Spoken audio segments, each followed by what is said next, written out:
Rob Van Dam, listen to True Hill Heat. Pow.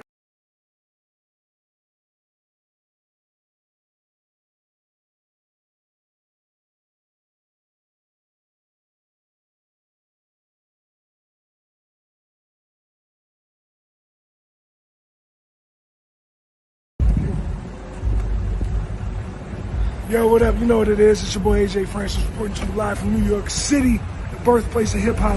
And I'm telling you that I'm only tuned in with True Heel Heat Wrestling. Holla at me.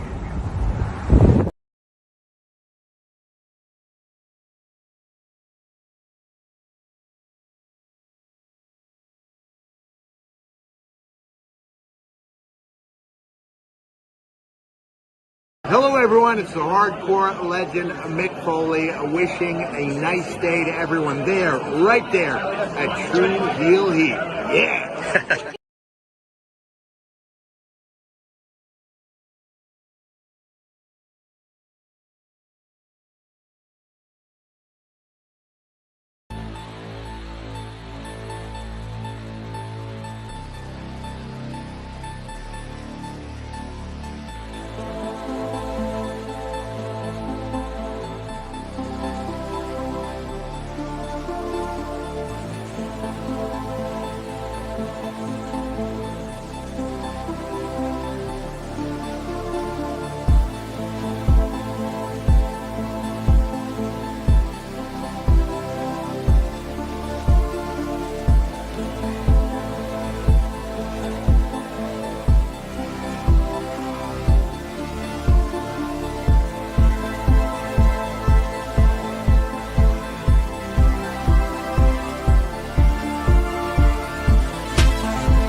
Hello. It is me, your True Hill Phenom SP3. We are live on the True Hill Heat YouTube, Facebook, and Romeo's Twitter for Rated Raw Review, episode 66. Anytime, any place. Discussing last night's May 5th, 2025 Cinco de Mayo edition of Monday Night Raw as only we can. And to do that, you are joined by your favorite people to talk Monday Night Raw, the only people who are a part officially of WWE canon. I am joined by the one and only Nick Fan Extraordinaire and Vice President of your favorite wrestlers fan club, Mr. Romeo Anthony Colon. How are you doing? What's up, SP3? What's up, chat? I think the Celtics missed about 10 more threes while you were talking there. 10 more threes, I think they missed. I couldn't hear it over Becky Lynch shouting me out on Monday Night Raw. We'll get to that. We'll get to that nonsense. Nonsense! Look at this! You see the disrespect I get here. We'll get to that joke. On this show, we're a part of WWE canon, and this man's upset. Because I am honest. I am honest, and I take away all bias from my list, unlike my very biased co-host here. Terrible list. It's a terrible list. When you get number one wrong, it's a terrible list. That's my rule. That's my rule. Sticking to it. I can't see how I got number one wrong. I wouldn't be shouted out. I wouldn't be a part of WWE canon if I got something wrong. I didn't get anything wrong because the person I went for, I took out all the bias in the world.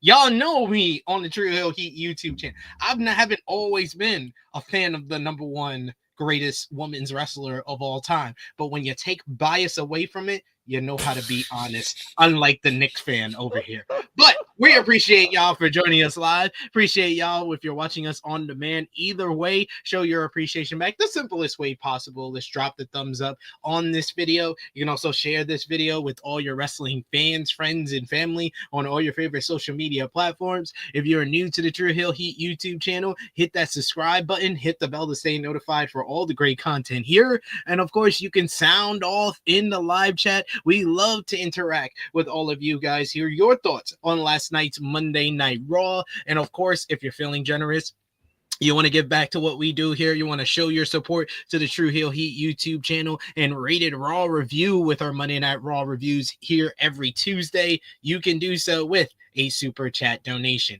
Any dollar amount matters. It goes back to the contributors that you see on screen with us here, and that's the best way to have your comments read out on screen. And of course, to help out Mr. Romeo Anthony Colon, who just wants to hate, even though he should be happy. His Knicks won, and he's still not happy.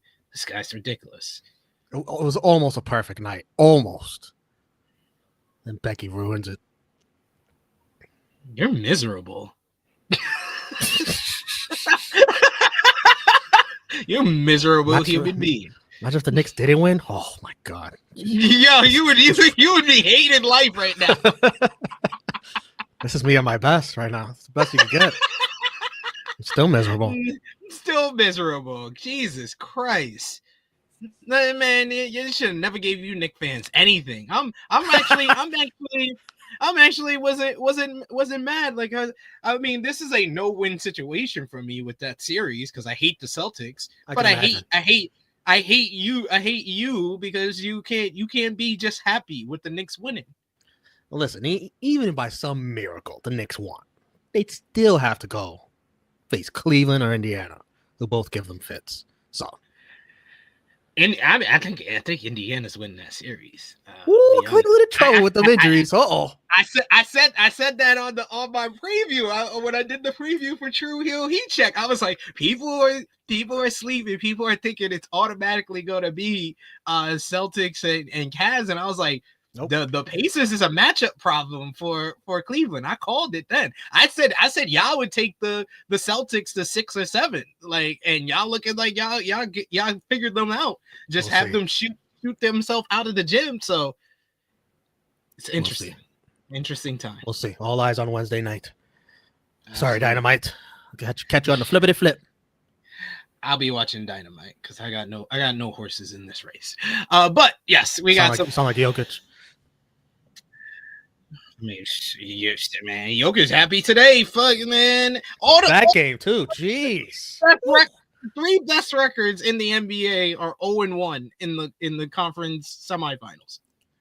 The Thunder, man, they tried to play that foul game way too early. It's dumb shit. Dumb coach. Outcoached by Coach Jokic. Coach Joker, the Joker coach. But we got a couple of comments here. We got a new member of the channel. Thank you.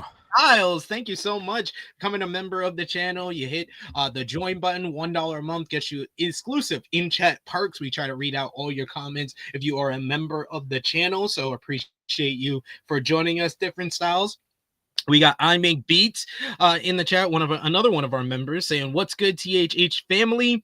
Enjoyed Tuesday morning Raw this week. Dream match between Iyo and the future GOAT Roxanne was great." Whoa.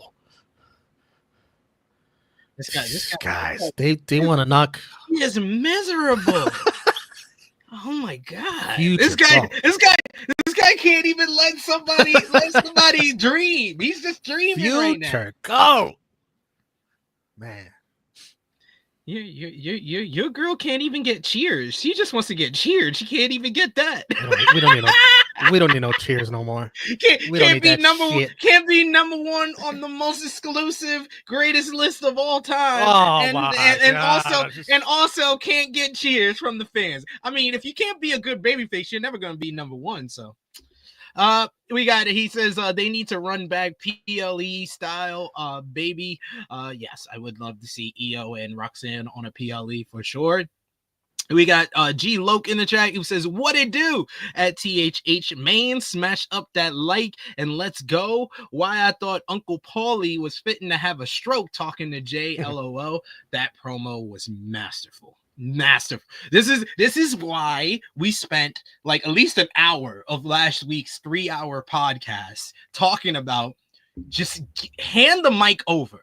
I have it as my headline today. Just give Heyman the Rock and move the hell out the way. That's a message for Seth Rollins. See, I was so confused. I thought that meant the Rock Dwayne Johnson. No. It's a basketball term.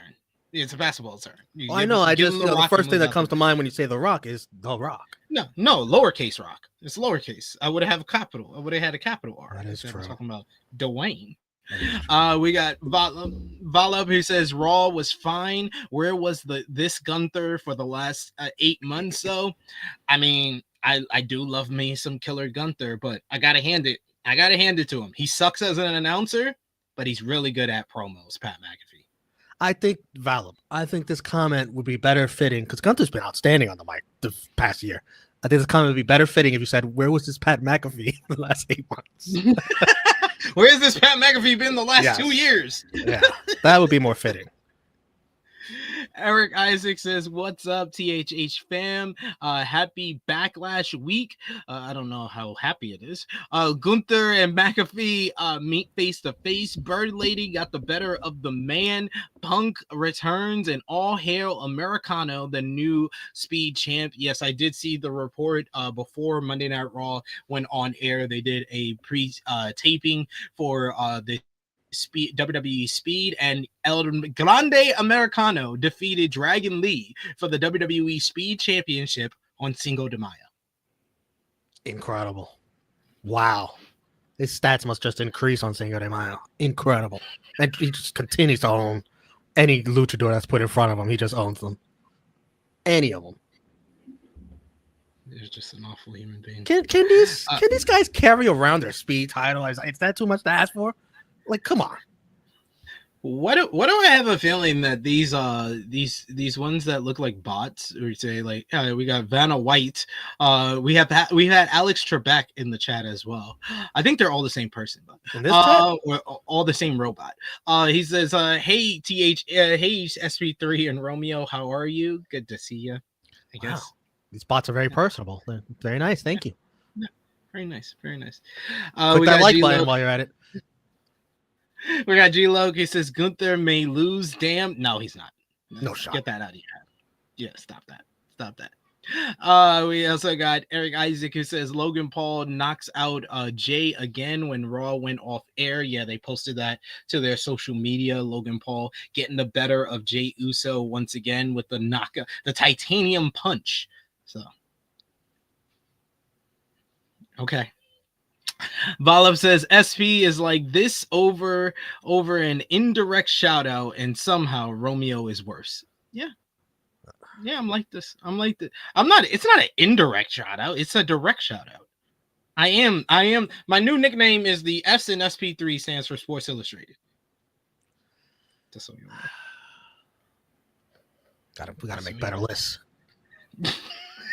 I made the best list. It got reference on WWE. You can't tell me nothing. You can hate all you want. And it wasn't just on me. I took a poll. I took a poll of my closest confidants, and the only one who had a problem with her being number one is you bias.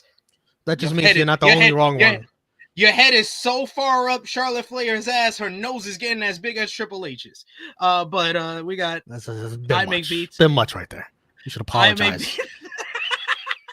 Yeah, the thoughts of SP3 do not condone, not reflect me at all. I mean, your head is kind of up her ass, but I don't know if her asshole's that deep.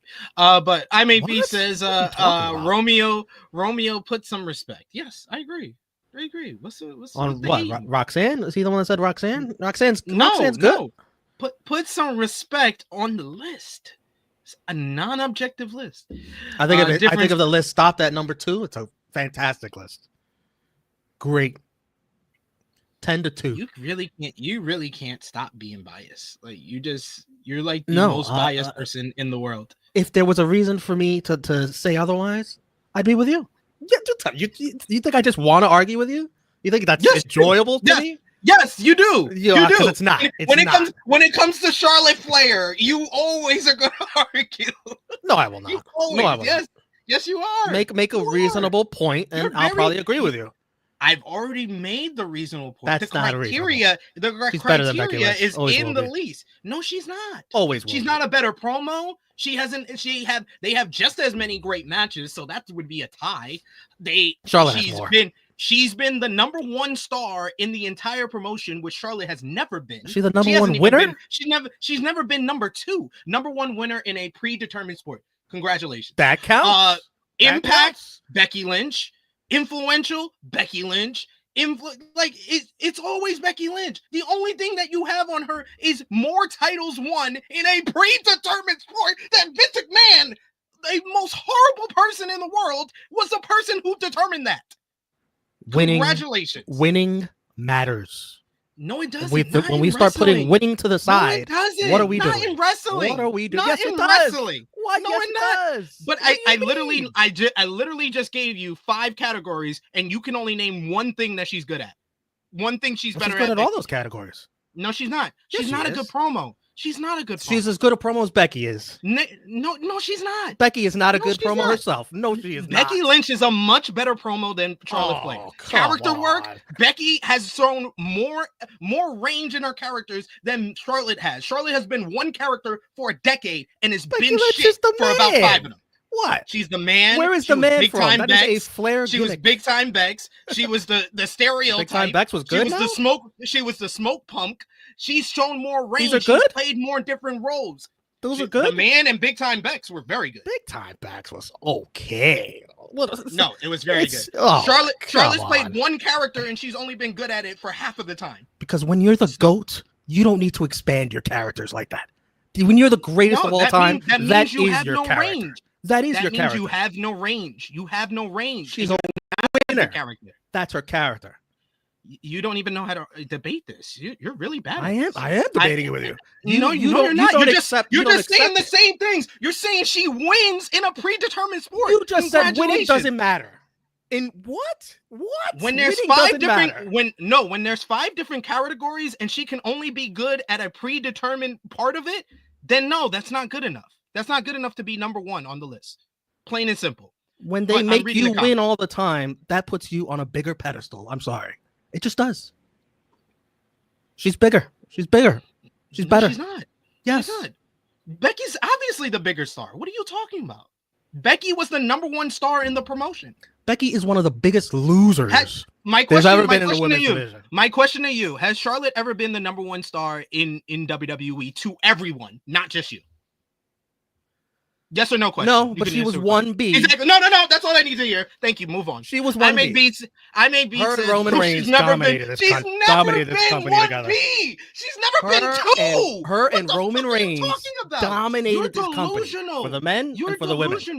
I'm gonna need you to get some mental help. She is the Roman Reigns of the women. You really need some counseling. She's the Roman Reigns of the women. To make sure your ass don't get bounced off the walls when you get down some. Because Becky Lynch is one of the biggest losers. She's never been much. 1B. She's never been 1B. What are you talking about? You can't just put losers at the top of a list. Like, you have to win. You have to. What is her win-loss record? She lost so much in her career, Becky Lynch. What is the win-loss record? I don't know. Exactly. You don't know what you're talking about. Look it up. Buildup says, no, you look it up. You said it. You brought it up. You brought it up. She's a loser. You're just saying stuff. You're not even making a good debate. I'm coming up here with facts, and you're just saying your opinion. She's a big Buildup star. says Heyman looked like look like a swollen balloon with that spray tan. Why this man getting a spray tan? Because he's hanging out with Braun Breaker. That is funny. That is great dedication by Paul Heyman. He's done this before with the Bloodline, but Seth Rollins has to join in on the act. He has to. They have to all get tans together. That should be the theme of the group. We got also Will Chisholm says good show, which means Triple H watched the show. Yes, we're just here to give them constructive criticism, even though he says he doesn't want it, but he does listen. He does listen.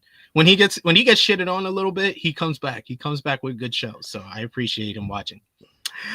We got Benjamin who says, what's your thoughts on WWE releases? I gave mine on the True Hill Heat flagship podcast. Check it out. It's on the homepage. But Romeo, what was your thoughts on the WWE releases?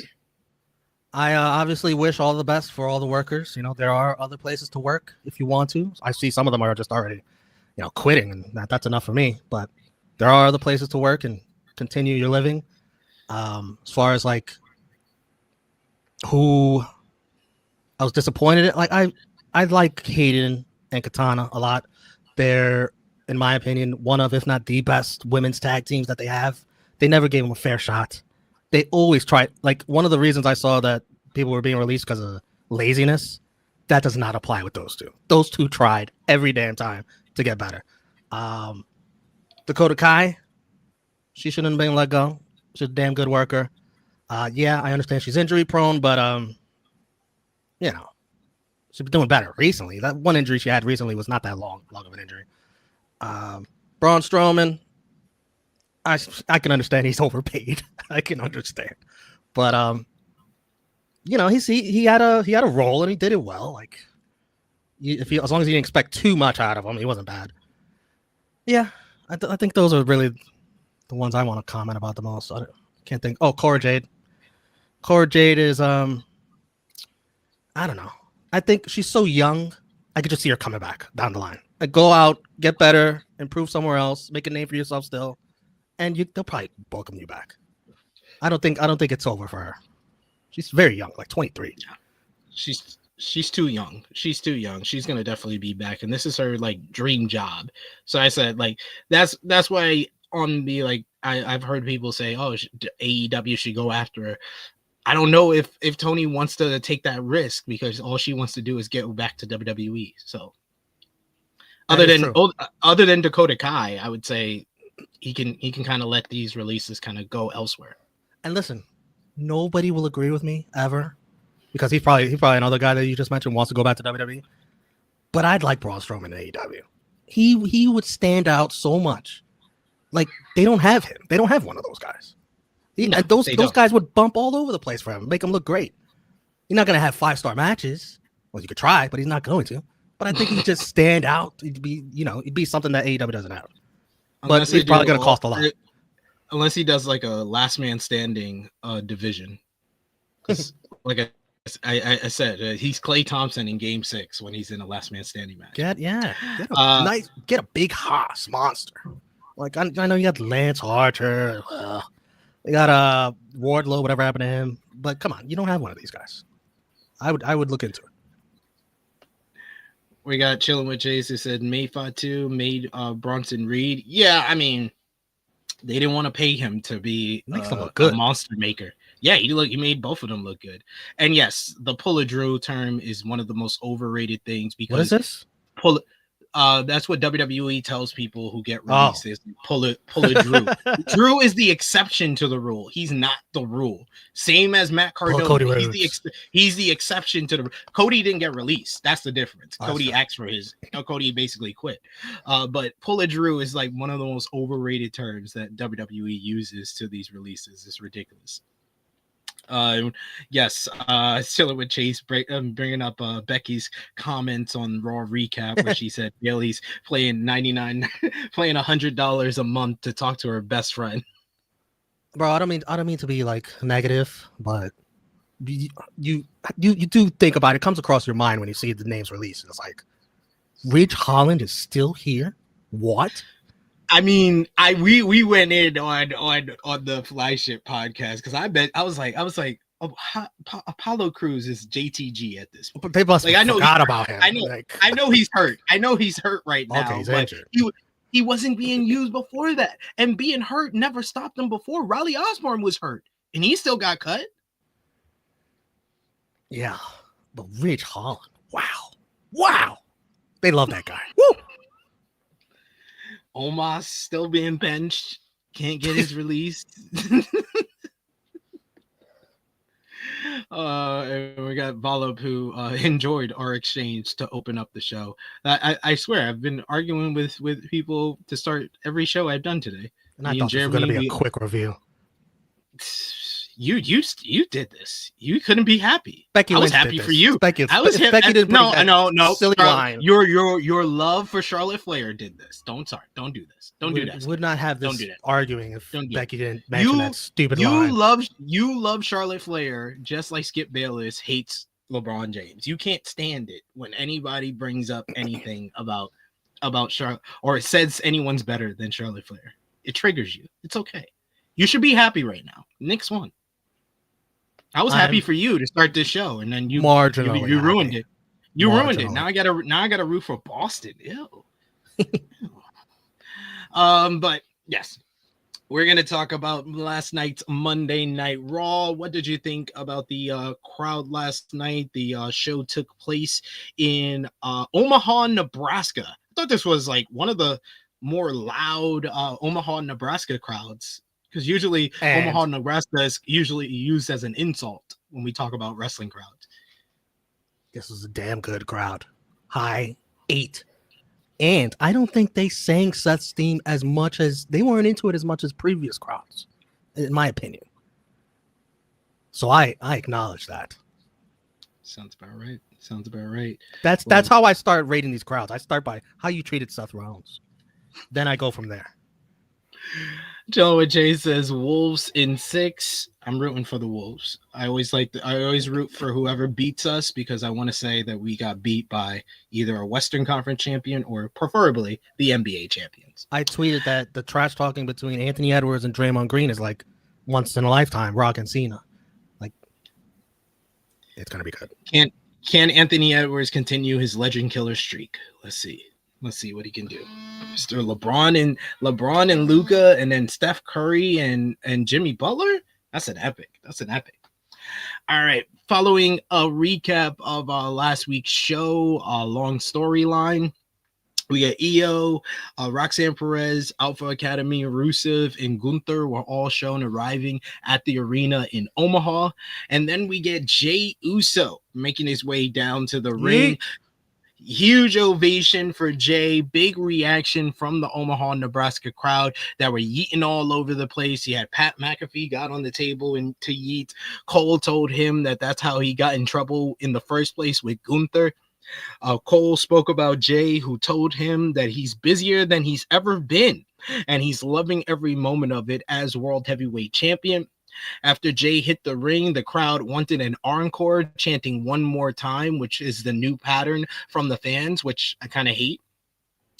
But Jay starts his music over. He yeets one more time before eventually he gets on the mic. He talks about how he's excited to be here in Omaha, Nebraska, and he calls out Logan Paul after last week where Logan laid him out with the knockout with the titanium punch. Jay immediately calls him out, but he instead gets another Paul Heyman. Heyman says that he wasn't there to disrespect Jay, but he dragged himself to Omaha because he had something to say to the World Heavyweight Champion. Jay told him that he had a lot of balls to come out here after doing what he just did to his family. And Jay says that he warned Roman Reigns for years about you and not to trust you. And he even told CM Punk the same thing about you. Heyman said somebody should have warned him about CM Punk. Nobody lived through what Heyman has lived through as the crowd loudly booed him and then chanted for Punk. Heyman said Punk put him in a position guaranteed to sabotage his relationship with his tribal chief, Roman Reigns. The crowd chanted OTC, OTC, OTC. Heyman knew Punk way back when Reigns was still playing high school football. But Reigns should have known he wouldn't tell CM Punk any of his secrets. Heyman stood by Reigns' side for years. He helped him. He built the bloodline himself for 5 years and put on one of the greatest world championship runs of all time. He was undisputed WWE champion for 1,316 days. And it wasn't me who got beat by Cody Rhodes after getting distracted by Seth Rollins. And what did he do after he got beat? Reigns disappeared to lick his wounds and left him alone with the new bloodline, left him alone with Solo Sikoa, left him alone with Jacob Fatu, left him alone with the Tongans, who put him through a table, almost ended his career in front of his children in his hometown.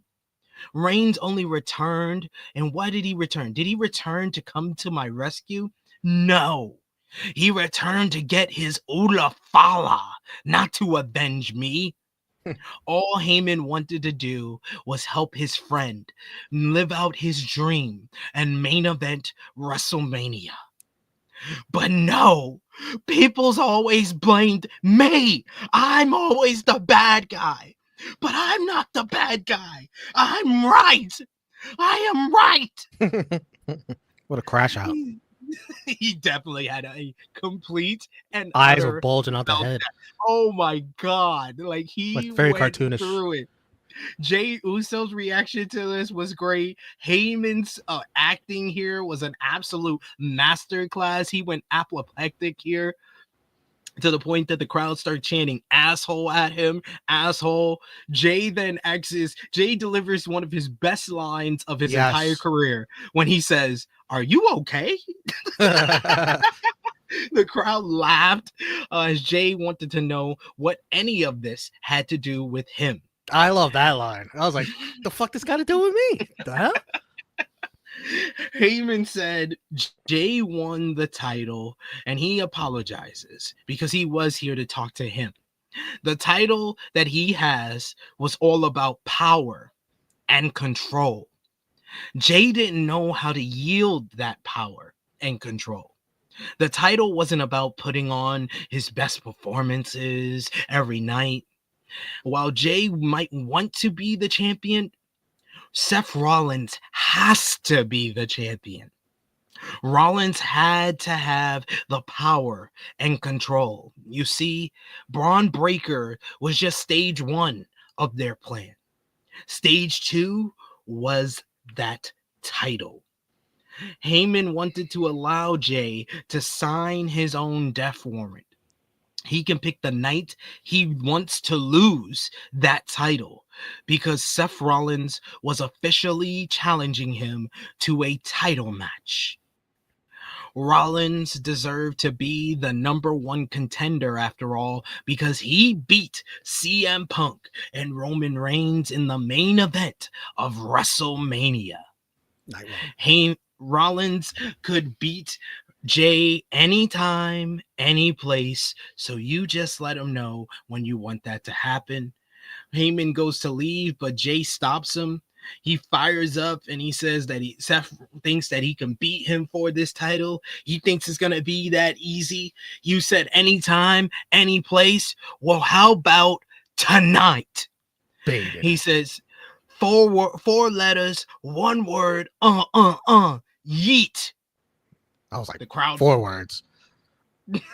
The crowd popped loud to get a world heavyweight championship matchup on the night. Huge reaction for this absolutely fantastic opening segment here between the two. And then we get a little bit more behind the scenes backstage as Heyman goes into the locker room to meet up with Seth Rollins and Bron Breakker in the back. Heyman said, "You were right. He fell for it. Heyman acted frightened in the ring when Jay made the match, but he was delighted here. Rollins was happy and told him, I hate to say I told you so, but I told you so. Rollins left as he goes to prepare for the matchup, and Heyman asks Breakker if he understood the significance of tonight's match, to which he responded, I think so. Heyman explained it to Bron like he was a fourth grader. Heyman put over how dangerous Jey Uso was when he was prepared. He said he made Gunther tap out at WrestleMania, but now he was focused on Logan Paul. Seth Rollins, you see, was a sniper who had Jey in his sights. You know, CM Punk prepared to beat Roman Reigns and Seth Rollins at WrestleMania. Roman Reigns prepared to beat Seth Rollins and CM Punk at WrestleMania. They both lost to Seth Rollins while being completely prepared. Jey Uso is distracted, so Seth has been focused on him while he's not focused on Seth. He let his emotions get ahead of them. The keys would be in their kingdom when the referee handed the World Heavyweight Championship to Seth freaking Rollins. The match was then made official for tonight's main event, the first men's world title match on Monday Night Raw in 7 months. Jey Uso defending against Seth freaking Rollins.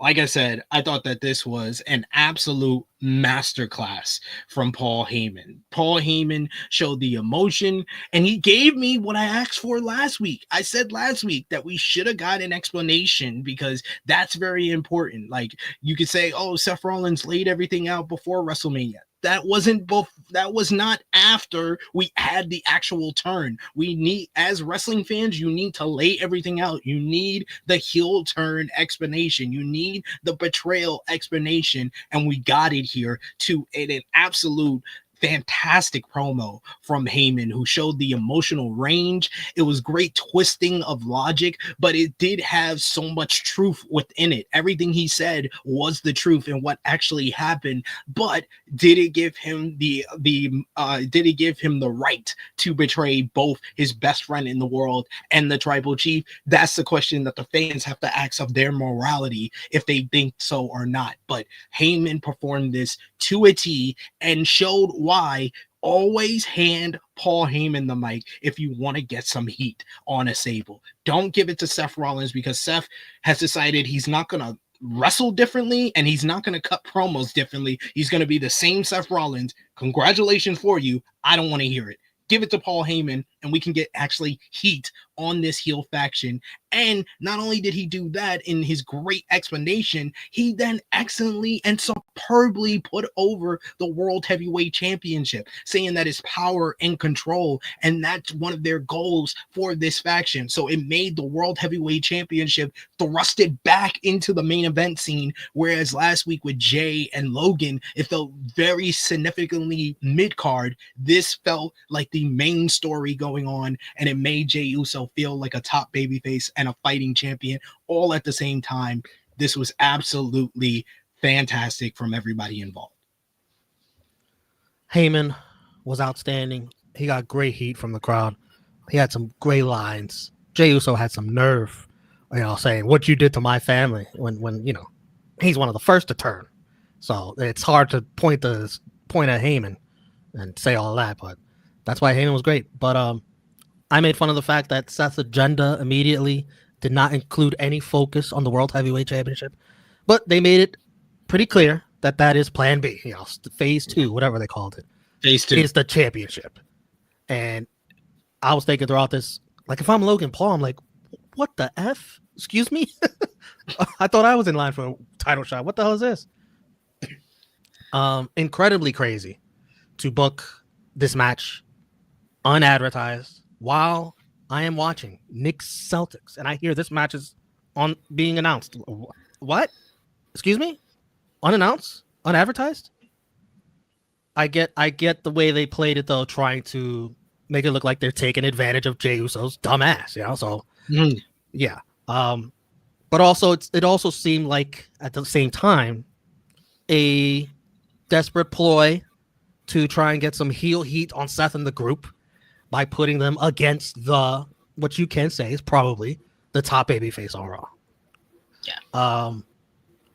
And I also thought another thought came to mind, like, why do they do this match? Another thought that came to mind is they sometimes do this where they'll book a match. It's like, why are they booking this? And then you realize, oh, they're about to get drafted to separate brands, and they're not going to be able to do this match for a very long time if they do it again.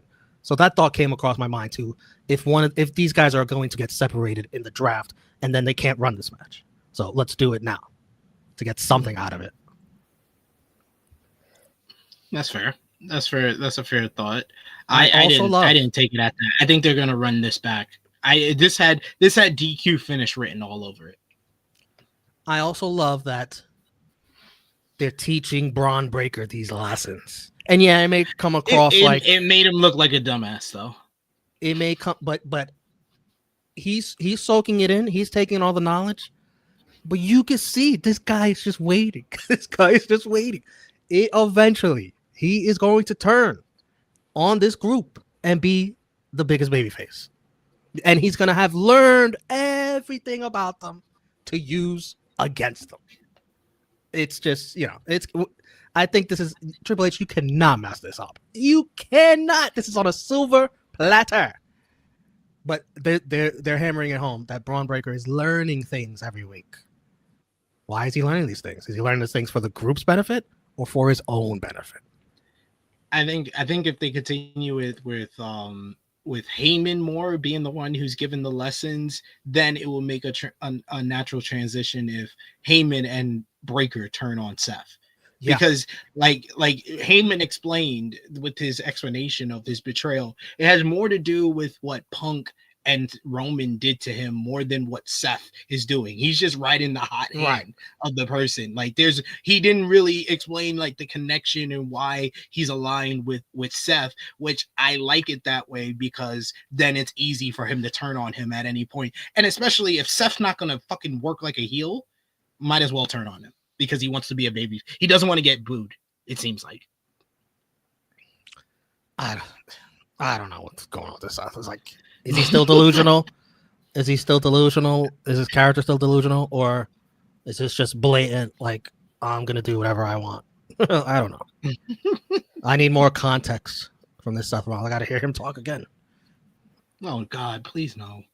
Got the opening matchup, which was Penta going one-on-one with JD McDonagh. McDonagh had the Judgment Days, Finn Balor and Carlito in his corner. They go to a quick commercial or ad break here as McDonagh hits Penta with a DVD on the apron. Penta fought back after the commercial break. He hits a sling blade for a 2 and then a backbreaker. At one point, he crotches McDonagh onto the ring post and then hits his slingshot drop kick right to his face. We get Balor distracted the referee while Carlito attempted to interfere, but Penta was able to shove him off and sent McDonagh to the outside as well, wiping him out with a big diving crossbody. Balor attacked Penta himself, but the referee saw it and he decides to toss out the Judgment Day, tossing Balor and Carlito from ringside. Balor tried to apologize, but to no avail. This led to Chad Gable coming out to interfere while the referee was distracted with Judgment Day, but Penta wiped him out with a flip dive to the outside. McDonagh used the distraction to hit a drawbreaker, but Penta avoided a moonsault by getting his feet up, and then he hits the Mexican Destroyer for the 1-2-3. The crowd popped for the win here, and I like Penta winning with the Mexican Destroyer because I like Destroyers being the finish of the matchup instead of the setup for the finish. So good stuff there. Later on in the show, we get JD McDonagh's basically reaction to losing this matchup. Backstage, he approaches the Judgment Day in their locker room and he was pissed and wondered why Chad Gable got involved earlier. AJ Styles then comes in, who just lost to Logan Paul, and entered and said that he was coming for the Intercontinental Championship after Backlash. AJ actually misspoke in this matchup, trying to say Intercontinental, so he had to redo the line. Dom wasn't happy. I think he said intercontour. I don't know. He like got his words like flipped up, and he even said, "I'm sorry, I'm losing my train of thought" or something like that. Well, he's still shook up from his, SIM card getting hacked. He's still shook up from all that, all those racist rants on Twitter. Before this segment, they announced that a new match was made for Backlash and that Dominic Mysterio will defend the Intercontinental Championship against Penta at the show. Dom was not happy about AJ also coming for his title, so he asks Balor to deal with AJ since they have history, and Balor acted annoyed that he had to clean up Dom's mess again, but he was just screwing with Dom. Balor smiled and says that he would take care of it. So we got 2 matches out of all these segments. We're going to get Penta challenging Dominic Mysterio for the Intercontinental Championship this Saturday at Backlash in St. Louis. And then next week on Monday Night Raw, it will be AJ Styles versus Finn Balor. And this would be the start of matches being made for next week's Monday Night Raw. That makes next week's Monday Night Raw have a better card than Backlash. I don't know about that. I don't know. It does. About that. It does. I don't know about that. This match and the women's tag, I was like, yeah, that's better than anything on Backlash. AJ Finn. You know what that's going to be. The Judgment Day schmaz. Come on. You know what that's going to be. And what was the women's tag match? Do you want to say it now? I forgot. Roxanne and Julia versus Iyo and Rhea. Yeah, that's pretty good. That's better than anything on the Backlash card. I don't know about anything, but it's pretty good. It's pretty good. What's better than that on the Backlash? What match do you think is going to be better? Fatal 4-way. I just seen Debatable. for the Intercontinental title. I'll tell you, it'll be better than that main event. Everything will be better than that main event. I'll tell you that. Everything. AJ Finn Judgment Day schmaz will be better than Cena and Orton. Believe that. They changed. They added a little more guitar to Penta's theme. I think they announced something like that. Yeah, lead guitarist. Like a remix to Penta's theme. It was slightly better. Not that much big of a difference. You know, I actually like Phoenix's theme better. I hate Phoenix's theme. Phoenix theme sucks. I like it. I got a strong disagree with you. Oh, it's got a nice beat. It's trash. Great. Trash. Anyways, good drama with the Judgment Day getting kicked out because they always win because of the Judgment Day. So if they're gonna lose, they need to be kicked out. But then having Gable out there, I was like, what the hell? Interference and Penta still wins? What?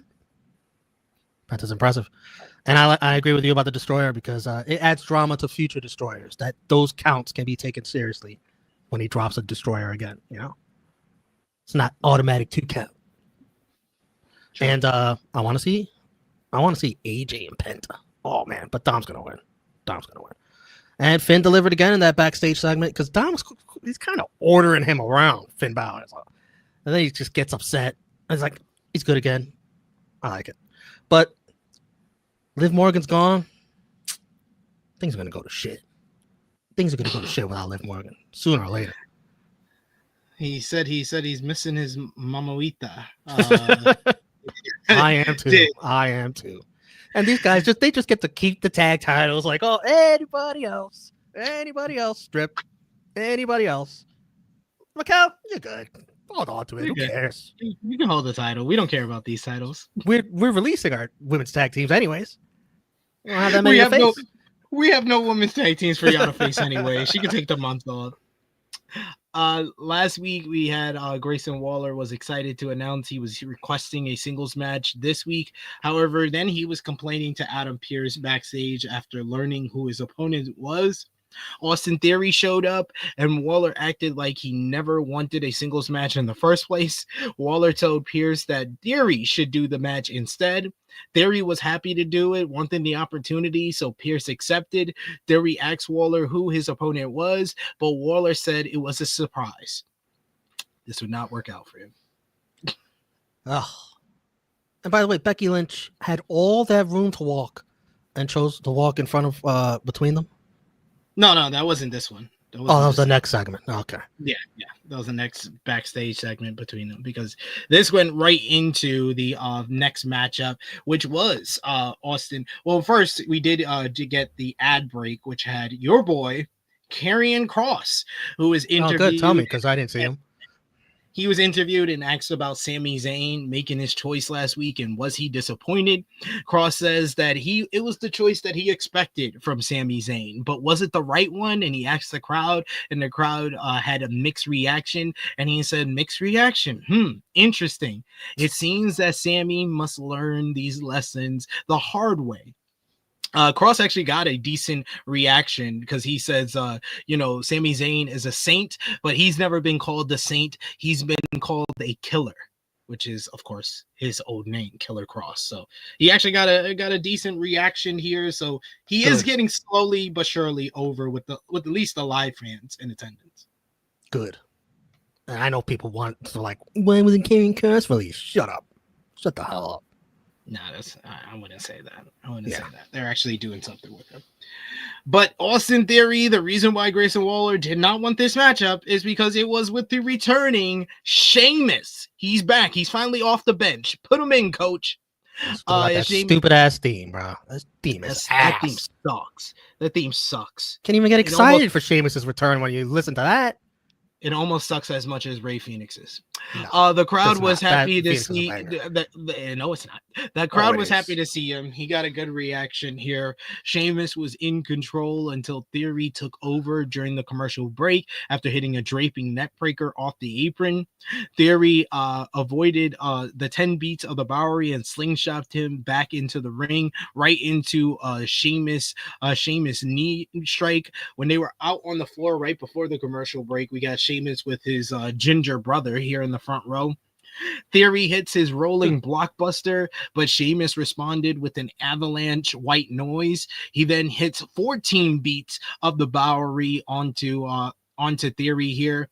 He then loads up. He gets the chant of bro, bro, bro before he hits the bro kick for the 1, 2, 3. This one just went under 10 minutes. Pretty decent matchup here. I thought that Theory worked hard in this one, and Sheamus looked good in his return. They just had to figure out something to do with Sheamus, and I don't know what that is. Maybe it's him going after the Intercontinental title again, but this felt like the Rusev and Aleister Black returns, where I'm just like, I don't know where they're gonna find you, but it seems like you're in the mid card and you're stuck in the mid card abyss for a little bit. If that's what it felt like with Sheamus. What did you think? That sounds like something Rusev would be critical of Sheamus for. Sheamus not taking full advantage of all his talents. He needs to save him like he saved himself, perhaps. I don't know. Just an idea that popped in my head. Grayson Waller is an absolute asshole of a tag team partner. And yes, Austin Theory should be fucking him up for what happened last night.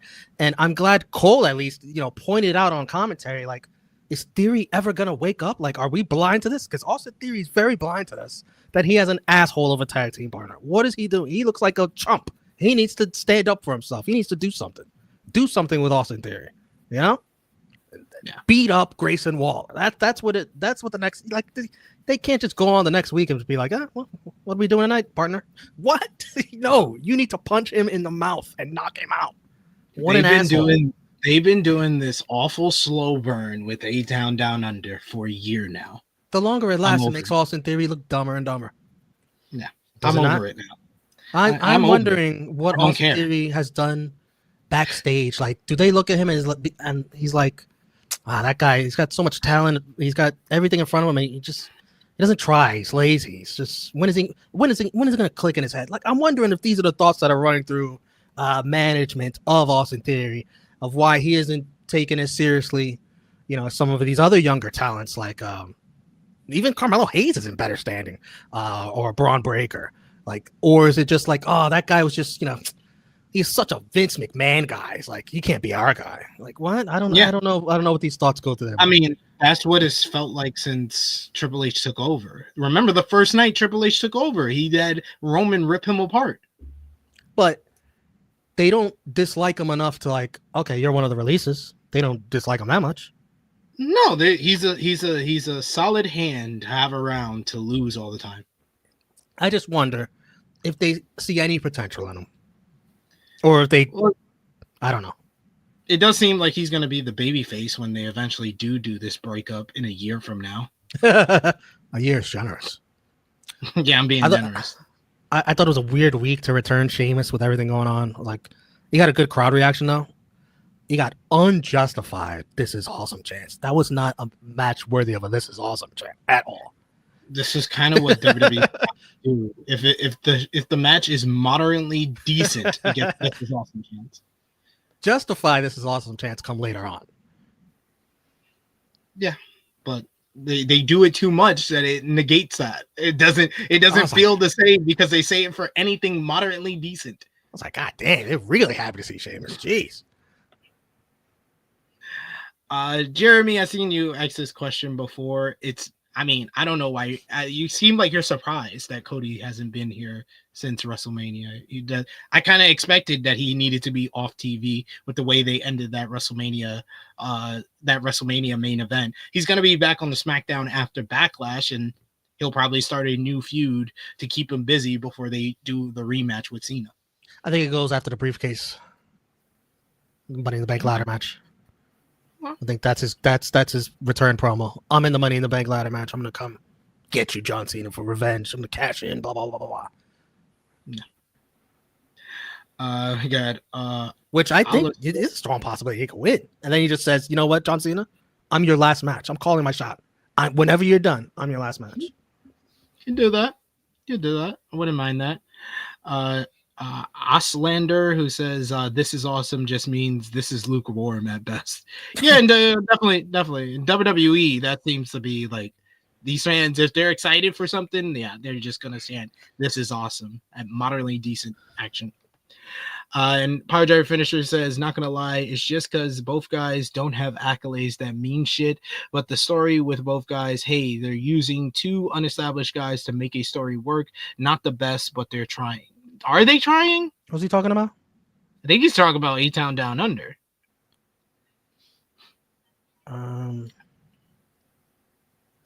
Yeah, because he says it was like Baron and Madcap being teamed up. Why are these two guys on my screen? But ultimately, when Moss turned, I think it worked how impactful it was in the long run. Well, that's another story. Yeah, it wasn't impactful in the long run. So it's not really them trying. It's just them doing stuff. Nah, I don't even remember those two being a tag team. Baron and Madcap, bro. I don't even remember. And I got my boy Corey Michaels in the chat. Thank you for joining us today. He says, well, if it isn't Mr. Sports Illustrated himself, that is my nickname. Stoked to have heard your shout out last night. Appreciate you. Good sir. I wasn't stoked. I know you weren't. You clearly established that. We argued about it for a good 20 minutes. I'm not finished with you. And Brandon Brown trying to call out Becky. Goddamn, Brandon Brown, relax. I'm cool with the shout out and Sports Illustrated. She should have acknowledged the author of the article so that everybody knows whose fault it was. That article. She should have said the name of the author instead of Sports Illustrated taking the wrath. You know, the whole wrath. The wrath. Everybody seen it happen. It's not fair to Sports Illustrated. It should have just been SP3. Charlie Freyer fan. Because I'm the greatest of all time, according to SP3. No, Sports Illustrated. Sports Illustrated said it. Sports Illustrated said it. Chiller with Chase says, SP3, were you nervous that Lyra was going to diss SI? No, I wasn't, because that would be the end of her career. So I don't care. No, that would have made me the biggest Lyra Valkyria fan of all time. I'd be out here with feathers. I'd have feathers right now. Yeah, okay, sure, buddy. So that's her. Wasn't even right. Charlotte Flair's the GOAT. The fact that you think anyone would say that, except for you, that'd be hilarious. I feel kind of bad for you. The New Day were backstage. They approach Chad Gable, and Kofi says that it was awful what just happened to Gable out there. Xavier Woods said American Made should start seeing more opportunities instead of tag teams like the War Raiders. They were all on the same page as he says that the New Day say that Gable should go talk to Adam Pearce and see about getting an opportunity for American Made. Becky Lynch then barged in between them as Xavier Woods says that he thinks that it's disgusting how Lyra disrespected her last week, and Becky says thank you as she makes her way down to the ring. Let's finish up with this New Day Chad Gable stuff. Later in the show, we see that Pierce is meeting with the War Raiders, who are asking about a title opportunity against the New Day. When Chad Gable and the New Day basically interrupt, Pierce puts the War Raiders in a matchup with the Creed brothers, with the winners getting the next shot at the New Day. All the tag teams leave, and just as Gable is leaving, Pierce says, "Hey, Americano," and Gable actually turned around to acknowledge him, but immediately realized his mistake. They both chuckled. Pierce wished Gable a happy Cinco de Mayo, and Gable said gracias, once again giving himself away. The crowd got a kick out of this. It was too bad this was actually during one of the ad breaks, but this was a fun time. Yeah, I wish I would have seen this. When Gable laughed, did he do it like awkwardly or like a genuine laugh? He cracked a smile. He basically cracked a smile like, oh shit, I got caught. Gracias. I love he just marks for that guy wearing his shirt too. It's funny. He's just, they're the same person. He gave himself away. Oh, damn! I've been telling y'all this for weeks. I don't know why you're acting surprised. I've been telling you this for weeks. You don't think I tell the truth? I tell the truth. This is what I do. Can't believe I've been duped. I still got to see it though. I got to see it for myself. Good to see you, Alan, in the chat, one of our members of the channel. Working man. What up, everyone fixing to go to work? Just want to say Raw was good. He says it's a shame that Cena is going to retire without being a Grand Slam champion, SMH. He's still got time to lose the WWE Championship and win the Intercontinental title. Just to mark it off his list. Yeah, I mean, I always had the idea that Cena's last match, he drops the world title. But there is a universe where he just drops it sooner than that, like say SummerSlam. In two night SummerSlam, they need to sell tickets for, Cena Cody rematch. Cody wins Money in the Bank and just says, "Screw waiting until your last match, SummerSlam." Perfect. It is possible. Next up, we get Becky Lynch making her way down to the ring. Question. Yes. Should she change her theme music?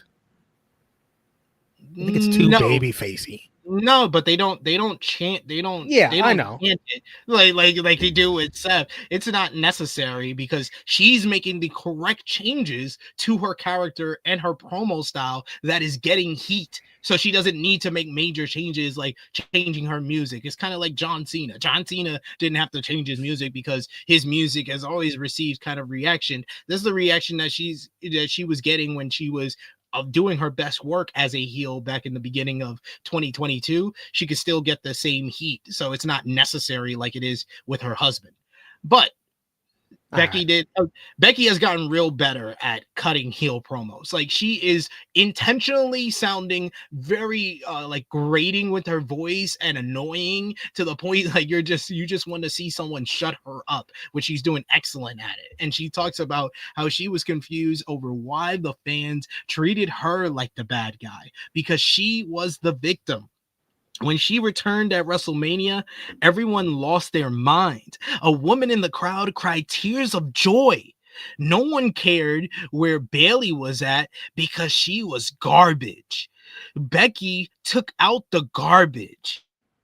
Now everyone was mad that she took out the garbage. That's not how you react when someone takes out the garbage. You thank them for it. You thank them for taking out the garbage. She also took out the recycling as well. Talking about Lyra Valkyria, Lyra was less offensive than regular garbage, but she was still garbage. What was garbage about Valkyria was her attitude. She didn't have a dream or a title if not for Becky Lynch. Hell, she wouldn't even have a fiance if not for Becky Lynch. I had to Google this stuff, man. I had to look up who is Lyra Valkyria's fiance. Yeah. Who is it? Some Irish wrestler. Like, I guess they've been together for years. So yeah, Becky Lynch would have something to do with it, I guess. Absolutely. Yes, she inspired everybody from Ireland. Lyra Valkyria makes her way down to the ring, and she called Lynch the queen of recycling because she's been recycling the same moves and the same old act for years. Valkyria didn't care about that. She had a problem with Becky claiming any credit for her success. Lyra said that Becky went on holiday and everyone else got better around her.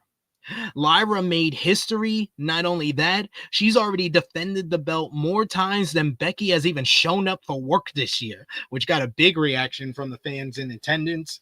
Lyra said that Lynch had no intention of taking anyone else to the top with her. Becky talks about breaking the glass ceiling, but all she's done is left behind glass that no one else can step over, and she didn't feel like she had to clean up after herself, which was a great line. Becky said that Lyra was right, that everyone had the best year of their career while she was gone. And why is that? That was because she wasn't around to compare themselves to. It wasn't Becky's job to help anybody. It was her job to beat everybody. She was the greatest to ever do it. And that just wasn't her talking. Sports Illustrated, where I heard it as, SP3 called me the best to ever do it. Yes, I did, because she is. It's simple as that. She fits the criteria. She is the greatest to ever do it. Who cares what Sports Illustrated has to say about this? Everyone does. Becky does. WWE does. They cleared the comment. So, sorry. Lyra said that Becky must hate it that she was the first ever women's Intercontinental Champion. Lyra says that Sports Illustrated said that. Oh yeah, Becky's the first women's champion on SmackDown. She was the first woman to main event WrestleMania. She was the first woman to be the women's Intercontinental Champion. Oh no, that was me. Lynch better enjoy being second place, says Lyra. This leads to Becky trying a cheap shot on Lyra, but Lyra saw it coming. She tackles her, and they start brawling until officials come out to pull Lyra away. But she broke through, and they started fighting again. Becky has issues trying to take off her tight-ass leather jacket before she had to cut away. They back into the ring and they start brawling some more. Lyra eventually gets the better of Becky, reversing the manhandle slam, and then she hits the Nightwing on Becky to lay her out and stand tall here. I thought this was a really good segment between the two. You could see Lyra. This is on the job training with Lyra going against one of the best female promos in the company, and she's really standing toe to toe with her and doing very well to get the crowd behind her. Some of her promos look like they've been written out for her, whereas Becky seems much more natural, and she seems like a person that's very erratic and annoyed and not being appreciated, which has made her kind of snap and become a little bit unhinged. I think she's doing great basically character work with the way she's delivering her promos here. This was a good exchange that got heat, that got the proper reaction that they were looking for. I thought this was a stark improvement on last week's promo exchange. Both ladies turned out well here, and Lyra stands tall ahead of the pay-per-view, which means the GOAT is going to be the second ever women's Intercontinental Champion this Saturday. And thank you, Becky. We love you here. Rebecca Quinn, our GOAT. You are just insufferable. Becky Lynch, I think she did better this week than she did last week on the mic. She is annoying as a heel. She is annoying. So that's good. And give her credit. She got legit boos from this audience, this crowd. This crowd understood the assignment. They booed Becky Lynch. They supported Lyra Valkyria. That's what they want you to do. It's natural to do. Good job. I did laugh. Becky did make me laugh at the Bailey being garbage and then Lyra being recycling. I laugh. That was funny. That's funny. That was funny. I've given you a lot of shit over the Sports Illustrated crap, but I do, as a friend of yours, I acknowledge you and I respect you. That is an incredible moment to have your article pointed out in a promo on Netflix, Raw on Netflix. There are some notable writers out there who have never had that happen to them, ever. And you had it happen to you. I would be marking out myself. I would be just as insufferable as you are right now if the roles were reversed. No, actually, more. You would be more insufferable. If I wrote an article that said Charlotte Flair was the GOAT and she brought it up in a promo, I would be losing my shit right here on this review.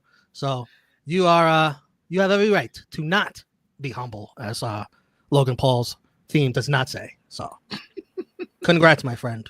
Appreciate you deserve it. And yes, Lyra Valkyria, no shot to win on Saturday. 0. Give it I wish they would have made it a little more, maybe Becky can lose, maybe. To me, it just feels, Becky's winning 100%. Because they have played that card before. They just did it with Seth ahead of WrestleMania, where he kept standing tall, and then he eventually wins at WrestleMania.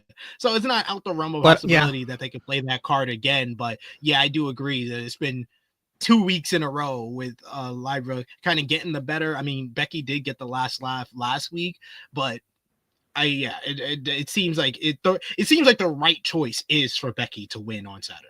Yes, for the story. Bayley's gonna eventually return. You have Bayley chasing Becky. You have Lyra chasing Becky. Maybe you get a nice triple threat match out of it while you're at it. So yeah, it makes sense for the story. Chilling with Jay saying, if Becky wins the Intercontinental, the IC, would she be the first ever women's Grand Slam? I think technically, yeah, because I thought someone already was. I forgot who it was though. No, because they invented the mid-card titles. Chelsea and Lyra and Zelina, they've never won the world titles. The old Grand Slam, yeah, Bayley was the first ever old Grand Slam, which was the Raw Women's Championship, the SmackDown Women's Championship, the tag team titles, and then the NXT Women's Championship. But Becky would be the first ever new Grand Slam because she's won a mid-card title. Which even then, I think you would have to be the real one. Yeah, you have to win the US championship as well. But this would be Grand Slam 4. Yeah. But she's won the both women's championships, the Raw and SmackDown, which have the same lineage as the WWE Women's Championship and Women's World Championship. She's won the NXT Women's Championship and the Women's Tag Team titles. Right. Yeah. We got Ace who says Becky is the GOAT on mic. Ugh. I just like the fact I want Becky to be like, sit down with her husband and be like, babe, this is how you change up your character when you're a heel. Because like he doesn't get it. Why does he want to be cheered so much? Becky has understood the assignment, and it seems like her husband hasn't. I think Becky knows how dastardly she is. Seth doesn't acknowledge it. The characters. No. Becky likes doing the dirty shit. Seth thinks he's doing things for the good of man, the good of the wrestling fan. Still, that's how it's been presented to me. But no, that's what you're interpreting as the characters. Yes, it's legitimately probably what Seth really thinks in real life, though. He does not want to be. He does not want to be cheered. He does not want to. He does not want to be booed. He wants to be cheered. He wants to continue doing the same style that he was doing before. He wants to do the flashy offense. He wants to do the catchphrases and play to the crowd and do his old spaceship and high fiving the fans. Like, no, you are if you're gonna be the top heel, be the top heel. They cannot be like putting this group together. They cannot be thinking that after all of this, Seth is going to be the babyface and Bron's going to be the heel with Heyman. Like, the crowd is not going to respond that way. It's not. I don't think so. Do you? I think the crowd is going to get behind Bron and want to go against Seth. That's what I think. But that's the direction I would. Even though I know he'd be with Heyman, but Heyman can pull it off. Thank you. I make beats saying, yeah, monster shout out to you, SP3. Appreciate y'all. Appreciate Rebecca Quinn. She's the GOAT for a reason. We get Safety says, I did laugh when Becky said Bailey was using the 99.99 to talk to Mercedes. Becky was great on Raw recap as well. She was hilarious. She was that, even the line about the Bailey is paying $100 to talk to her best friend. She sent for the man because she broke character. She wanted to laugh after that one liner. She had to cover her face. Yeah, she had to cover her face after she said it. That's funny. Next up, we get some more women in action as we get Roxanne Perez coming down to the ring. She cuts a heel promo during the commercial break. She didn't really say anything, just saying about how she's laid out Rhea Ripley and Iyo Sky since coming to Monday Night Raw, but she was going up against the aforementioned Iyo Sky in a non-title matchup. Sky, very early on, she goes for a dive, but Perez slipped back into the ring and kicked her leg out from under her. Perez followed with a dive of her own to lay out Iyo on the outside. Perez took too much time looking around, so Sky was able to wipe her out with a tope suicida of her own when she put her back into the ring. She then came back. She set up for a springboard move, but Perez knocked her down and then started targeting her leg a bit. Hitting some moves, really doing strong limb work on the leg.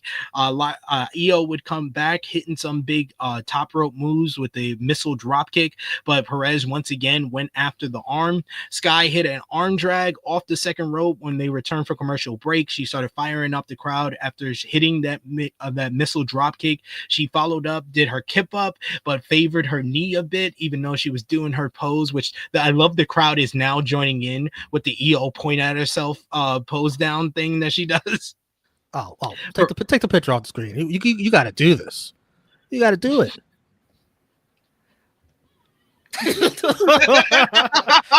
That taunt is getting over. You see guys going crazy in the background doing that. Oh, it's funny. It's so funny. But Perez tried to take advantage of things. Sky hits a German suplex and rolled through for another, but Perez countered into a back suplex. Sky followed up and responded with a backbreaker. Perez avoided the over the moonsault, and Iyo sold her injured leg upon landing.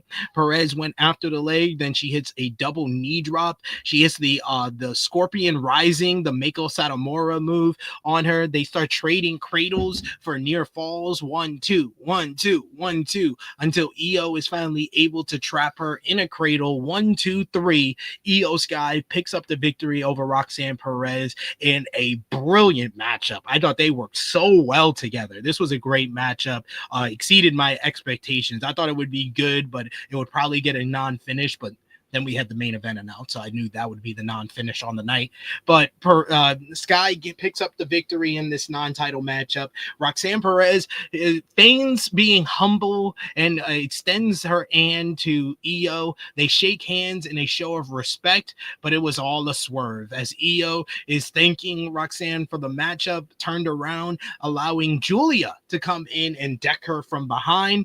Both women jump Iyo. We're told by commentary that Rhea Ripley is in Australia promoting the Crown Jewel Perth event.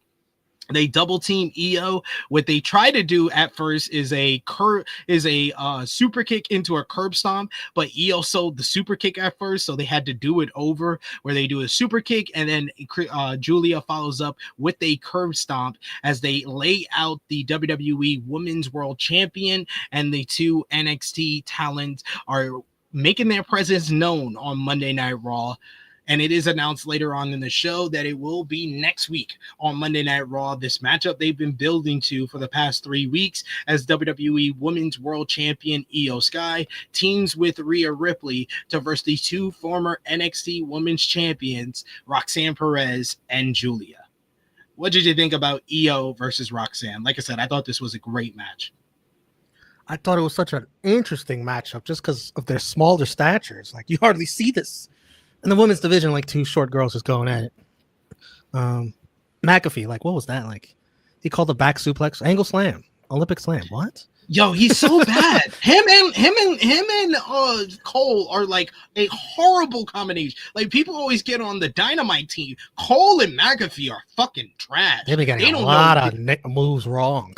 They don't know wrestling. They don't watch wrestling. It's quite obvious. I wish Roxanne could get some wins with that that kick what do you call that? The Matamora Scorpion Rising. Yeah. Because she does that move and it gets no reaction, but like that should be like a move that puts people away that you see gets 3 counts, but because that's Mako's finisher. Yeah, that's Mako Satomura's finisher. She passed it down to Roxanne after their match in NXT. Too. I like that too, that it got passed down. I thought the pin sequence was well done. I was sort of shocked at the end when I saw Roxanne doing sportsmanship. She looked genuine, but then I forgot about Julia. So that was nice. And this tag match should deliver next week. I make beats. It says Roxy's going places. Power Driver finisher. Give me congrats. Thank you, Power Driver finisher. You're a real one. Appreciate you. Jeremy Orr with a question saying, is Romeo in love with Charlotte Flair for real? He's in love with his girlfriend, but in a wrestling sense, yes, he is in love with Charlotte. That is if you're new here, that is my favorite wrestler of all time, Charlotte Flair. I'm the hand of the queen. We have a special relationship. So I want to hear her shout you out. She wouldn't do that because that would get her cheers. Yeah, so she doesn't want that. She wants to get cheered. She said it. She admitted it. You can't lie anymore. She admitted it. She said it herself. She wants to be cheered. She wants to be Ashley so she can get cheered. Well, we got to see that be done on television. They even want to do that. Can we put this comment on screen right here? Because this is hilarious. This is Iyo Sky right here. Look at this. That's the emoji. Those 3 emojis. It's basically this generation's Raw Van Dam. It might be. All right. This has nothing to do with our review or Monday Night Raw, but can I read you a tweet? Yeah, go ahead. This is from an hour ago. Apparently, I guess Hulk Hogan was on Pat McAfee, and he called Shelton Benjamin. He said he's a big fan of Benjamin Shelton, whoever that is. So Shelton Benjamin, there's a tweet from the real Shelton Benjamin from an hour ago. Okay. Message to @Hulk Hogan. You lost me forever with your, this is quotes, don't get caught, or as you would call it, apology speech. So rather than screw up my name and pretend we ever had any sort of camaraderie, which we never had, please do me a favor, and it's a gif of Will Smith saying, keep my name out of your fucking mouth. Holy shit. Let's go. I know that has nothing to do with Raw, but I just SP3 had to know that. I had to get his reaction. But it is relevant to Raw because that was the other thing Becky Lynch said on her interview on Raw Recap. She brought up the Becky Hogan tweet. She was like, I have the scars on my back from carrying this division for all these years, and what do these fans want to do? Compare me to this scummy person, the most scummiest person on earth? He's getting buried from all ends. That's funny, Becky. Well, that's even funnier, Shelton. Yes, Shelton he wins that one. He went scorched earth.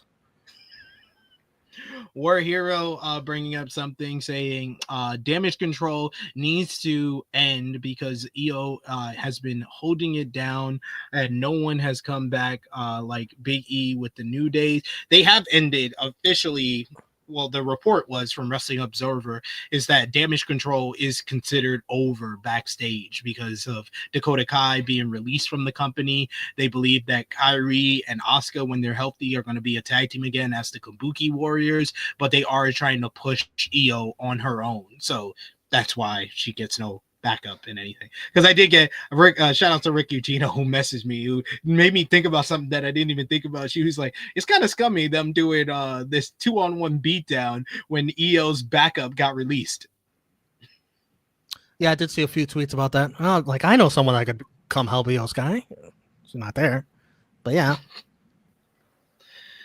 Oh, listen, when Asuka and Kyrie, like Kyrie's in amazing shape, by the way. They come back, I want to see them face Iyo. I want that triple threat, baby. Come on, one time. They still have never done Iyo versus Kyrie in WWE. Yeah, which was the whole rivalry that got them both signed from Stardom. I gotta see that. Like, let's go. I agree. Let's screw the tag division. That could wait. I agree. We got Aaron Riaz, Aaron, who says, first, congratulations, Mr. Sports Illustrated. I love that. That's my new nickname. Appreciate you, Aaron. He says, second, Roxanne and Iyo were awesome, but I would like Roxanne to pick up some wins, hoping she gets the Money in the Bank. Oh, that's a good shout. That's actually a good shot. I wouldn't mind Roxanne being Miss Money in the Bank, but I'm hoping that Roxanne and Julia win next week. They gotta win next week. If they just here and they're losing every week or doing DQ finishes, it's not getting them over and it's not solidifying them on the Raw roster. They gotta win next week. I feel like they both. I think this is going too fast. I feel like they both need singles wins to like introduce themselves to the main roster audience. Not everybody watches NXT. Like, not everybody knows what these girls' moves are, what their finishing moves are. Like, they don't know this stuff. So that's going to be asking a lot for them to beat. Woo, that is a overpowered tag team of Iyo Sky and Rhea Ripley. That if you beat them, you mean business. But it's hard for me to buy this soon. I think probably a DQ. Probably. That's what I think. Oh no! I don't think anybody gets pinned clean every week. Every fucking week, we get one. We get one per show. At least one per show. Sergio saying Iyo Sky needs to call Mayu for support. Mayu's in Marigold. If Iyo wants Mayu, come to Japan and face her. She ain't coming to United States. I'm gonna need y'all to stop with that nonsense. Mayu Iwatani wants to stay in Japan. She's made that perfectly clear on many occasions. Yeah, they will probably get that match over there, right? Yeah. I think WWE is not shy about letting them talent. I think maybe Iyo loses the title this summer, like before the summer run of shows, before like SummerSlam, and then she goes over in like July again for Marigold, and this time she faces Mayu. Yep. Which will probably be one of the women's matches of the year to go along with the triple threat from WrestleMania and Mayu versus Shuri and Saya Kamitani versus Tam Nakano from Stardom and the Hollywood ending. There's already been like you could probably have like a top 5, top 10 best women's matches of the year so far because there's been women's wrestling is killing it in 2025. Yep. Next up, we get the Battle of the Behemoths. Rusev going one-on-one with Alpha Academy's Otis with Maxine Dupree and Akira Tozawa. We had the tail of the tape early on here. Rusev is killing it in the wingspan department, but Otis is killing him in the chest department. More than that. And we could use that wingspan on the Knicks. We need a deeper bench. Rusev hits a spinning heel kick, beautiful looking spinning heel kick ahead of the early break. Otis had some offense during the commercial break. We get some clubber and bowls between the two men. Rusev sent him out of the ring with a drop kick as they returned from break. Rusev went after Otis, but Otis easily suplexed him over the announce table. Was really the first time that Rusev really sold anything in the matchup. Rusev ducked a strike by Otis, causing Otis to slam his arm into the ring post. Otis ducked a kick, which caused Rusev to kick the ring post. They found their way back into the ring where Otis went for a corner charge, but Rusev met him with a big Mashka kick. He then follows up and locks on the accolade for the tap out victory in this one. Rusev wouldn't let go of the hold after the matchup, but he did once Akira Tozawa hit the ring. Tozawa rips off his shirt and challenges Rusev to a fight right now. Rusev at first couldn't be bothered, so he left the ring, and I was like, oh my God, they're killing Rusev already. Of course, though, he comes right back in after Tozawa becomes distracted, checking on Otis, and he hits a big gut wrench power bomb onto Otis with Tozawa's body. body. Rusev then attacks both men, throwing Tozawa to the floor. He tosses Otis repeatedly into the ring post. He powerbombs Tozawa on the outside, and then he comes back into the ring. He locks on the accolade on Otis as Maxine Dupree is crying on the outside. Natalya runs down to check on Maxine as Rusev looks powerful, looks strong, laying out the Alpha Academy here. Good showing for Rusev. He looked like a beast, especially with beating Otis, a larger individual, and the beatdown post-match with Alpha Academy, but I'm not moved. Kind of like, yeah, you look strong, but you're versing Alpha Academy. Baby steps. Step 1. Phase 1. I think phase 2 is Sheamus. I think it came to my mind during this review, but I think, they're going to cross paths. These two mid-card hosses. They're going to just have a nice battle, those two. Rusev looked dominant. It was what it needed to be. I think he killed Otis more in the post-match than the actual match. I'm down to see him kill Tozawa one-on-one if you want to do that. Sure, fine, whatever.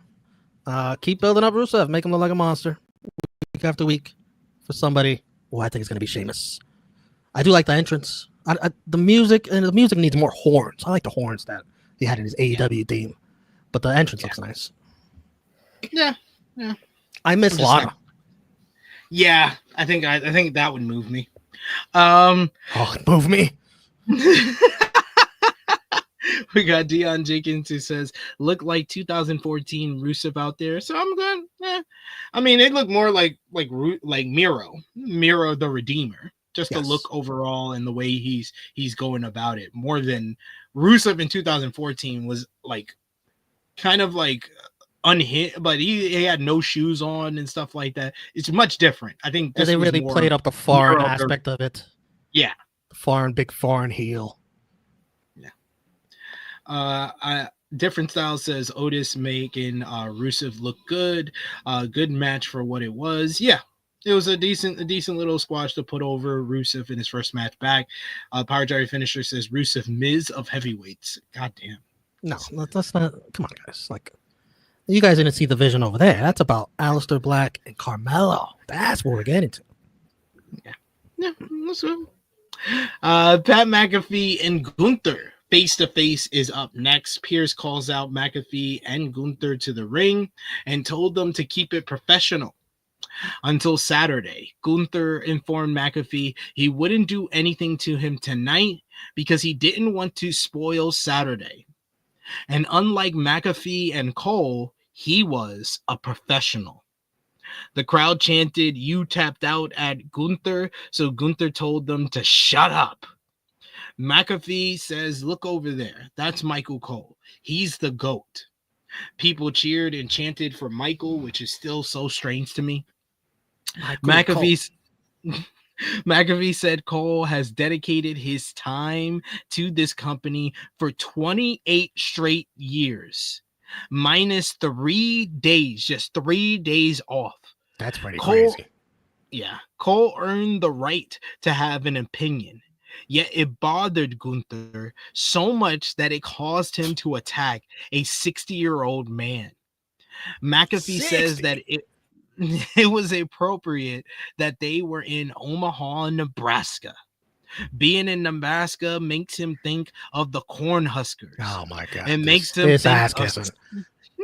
Yo, he's so good at it though. It made him think of steak because nobody beats this town's meat. Oh. Hey, yo.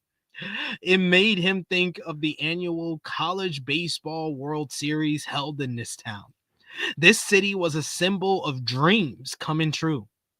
McAfee thought that he and Gunther had things in common, despite being from different places.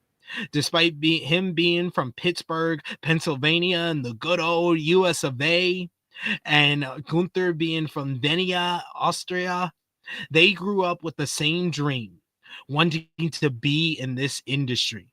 They spent hours watching wrestling in front of the television, knowing that this is what they were meant to do. Gunther has been in this business for 20 years. He was a champion for 80% of his time in the WWE. But you know what's caused that to happen? He's become jaded. It was just a job to him now. But McAfee was jacked up every time he stepped into this arena. McAfee thought about being 11-year-old him to 12-year-old him, dreaming about getting in the ring to let assholes like Gunther know he doesn't like what they're about. McAfee thought about Gunther at this current stage as opposed to his waltering around stage. I see what And you did there. that was very good. He's become too comfortable. He didn't want it anymore. It happened with Sami Zayn. It happened with Jey Uso. And it's going to happen with him. McAfee would show everyone that Gunther has gone soft. We get "you got soft, you got soft" chants. Gunther asked if McAfee enjoyed his daughter's second birthday last week. Whoa. It must have been special. Saturday was a special day for Gunther. And McAfee just got him in the mood for it. It was Gunther's first match since WrestleMania, and he would show up sharper and more focused than ever. Gunther would beat him and maul him. He would drive McAfee's head into the mat and choke him out. Only the grace of God would be able to lift his arms from McAfee's throat. He threw the mic at McAfee and he marched his way to the back. Absolutely fabulous promo exchange here. I thought that both guys were at the top of their game. McAfee, say what you want to say about McAfee as a person, as a podcaster, as a show host, as a commentator. And I've said a bunch of it myself. I think that he is one of the, if not the worst commentators in modern wrestling history. Not just right now. I think he's in modern wrestling history. He's really bad at being a wrestling commentator right now. He was really good when he first started, but he's gotten progressively worse.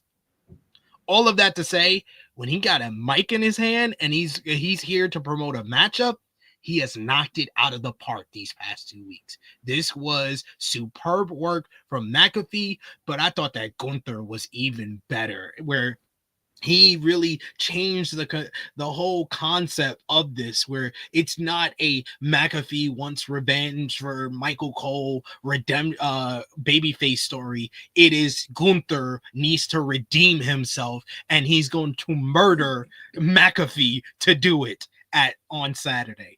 Great job by both men. Love this. Good heat for Gunther. The crowd was on his ass. They haven't forgot that he's tapped out. Those things don't go away. Yeah, keep chanting it at him.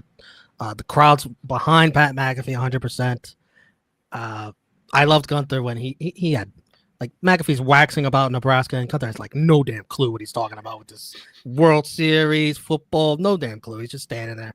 I thought McAfee promo was actually better than last week. I think it was better than last week was really good. I thought it was that good. And this has only been a few weeks, but this build has been damn good.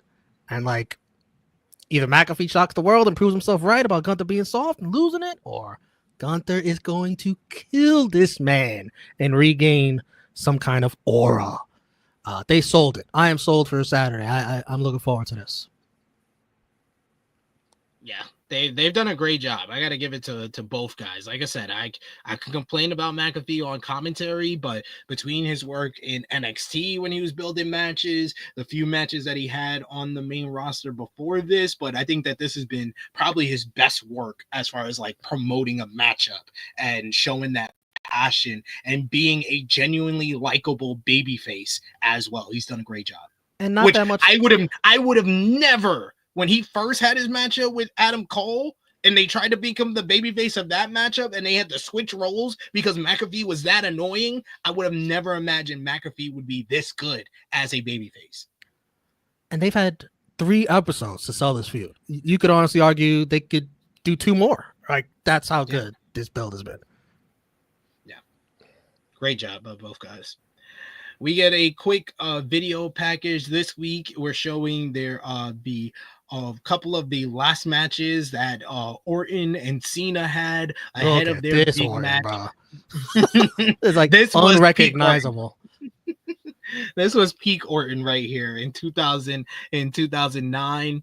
But John Cena versus Randy Orton, they let us know that their last singles match was back in 2017. They show us a couple of clips from the Breaking Point matchup in 2009, and we get the hype for their big matchup coming up this Saturday at Backlash. Keep showing us all the matches that are going to be better than the one on Saturday, because this is, folks, this is going to be awful wrestling.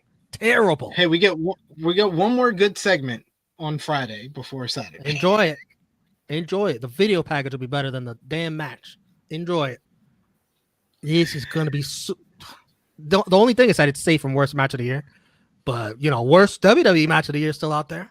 You could win that. I don't know. Cena and Cody might have locked that shit up.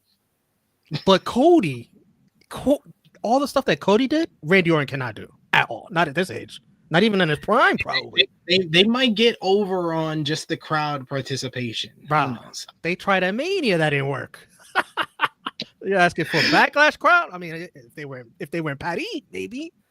In St. Louis, woof, you got your work cut out for you trying to carry this match. World Heavyweight Championship time. It is Seth freaking Rollins challenging Jey Uso.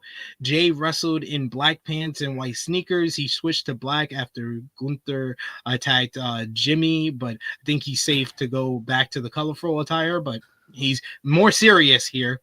Can I interrupt for a second? Because I have something in my notes that doesn't have anything to do with this that I forgot to mention earlier. I don't remember which segment it was, but did you notice Roxanne talking to Finn Balor in the background?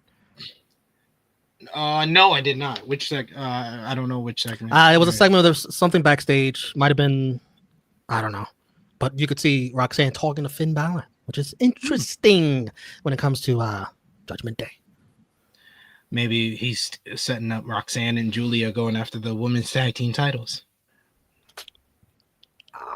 Man, he wants Liv and Raquel out. Oh, Liv's gone Hollywood, so now Finn's got to do what's best for the group. So, World Heavyweight Championship matchup. Jey and Seth. Jey hits a bit early. Tope suicida with Seth falling over the announce table, but came up bleeding from the back of his head. Jey was in control. What a babyface move, by the way. Jeez. I know. Jey was in control during a break until Rollins dropped him face first into the middle turnbuckle.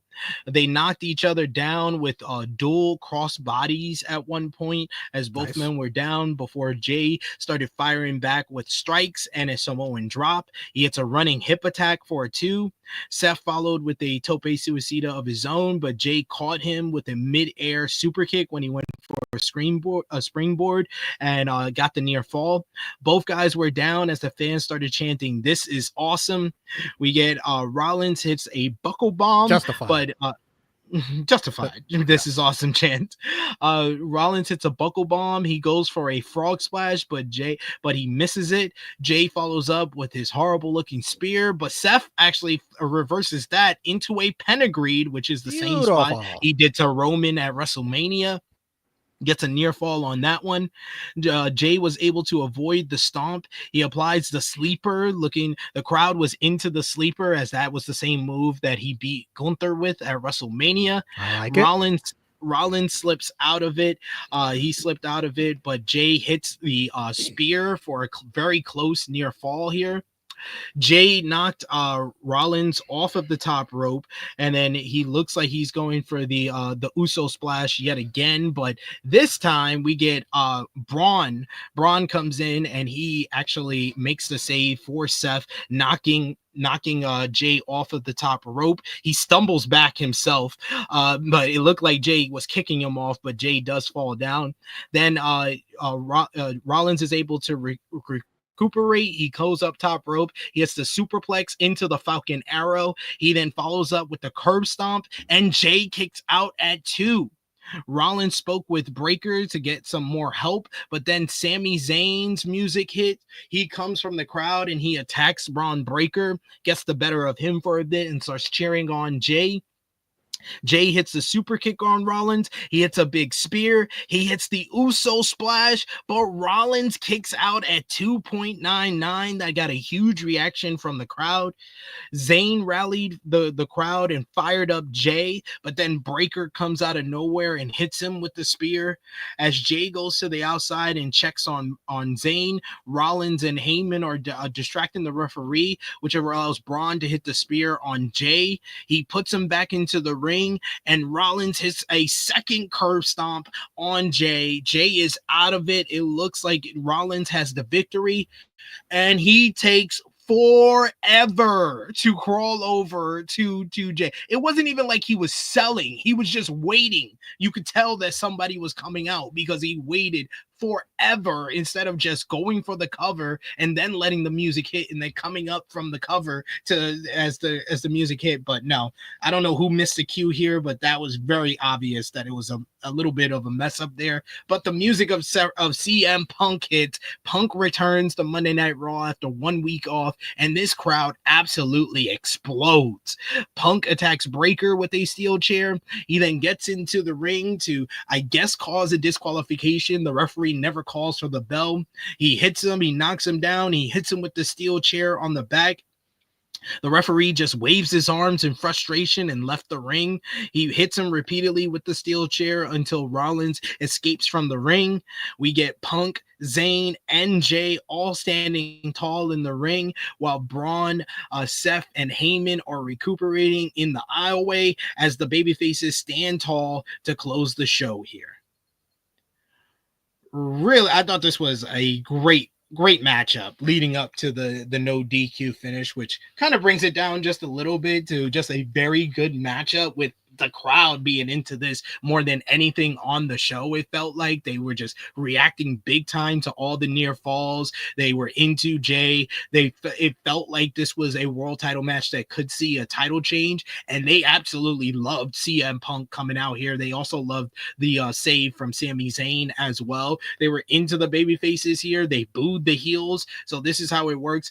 I just think that Seth Rollins just refuses to switch up his style in any way. I was very critical of him on the mic last week. I'm going to be very critical of him in this matchup. He did not change a damn thing. He has the same arsenal of moves, but he's not doing anything to try to get any heat on himself. Like the difference between like Seth Rollins, who has a great array of moves in his arsenal, and someone like Ricochet, who also has a great set of moves in his arsenal, is that Ricochet hits a great move and then he basically gets heat from the crowd because he's playing to the fans and basically trolling them a bit to get some heat on the matchup. Like, case in point, his matchup with Swerve at Revolution. He hits his 630, and then this asshole just walks around like, hey, you see what I did? I'm so great. And then goes for the cover. And so the fans actually boo him and then pop even big for the near fall. Seth is just hitting frog splashes and going for covers like he would regularly do. He's hitting all his moves the same. He has not switched up anything. And that's my biggest criticism of Seth since his heel turn. He is not doing anything to be a heel. I think regarding that comparison, I think Seth's character has to, be the bad guy to the fans that Ricochet's character has. Like, Ricochet acknowledges, like, you don't give a shit about the fans. Fuck the fans. Seth's character has to come to that realization, and if that happens, then the working, the move sets, maybe that can change to where you're not trying to please the crowd so damn much. I don't know. But anyways. Regarding this match, the first world title defense against someone who's beat you 3 times, kind of wild, kind of crazy, right? Jeez. Now it's 4 times. Yeah, technically, yeah.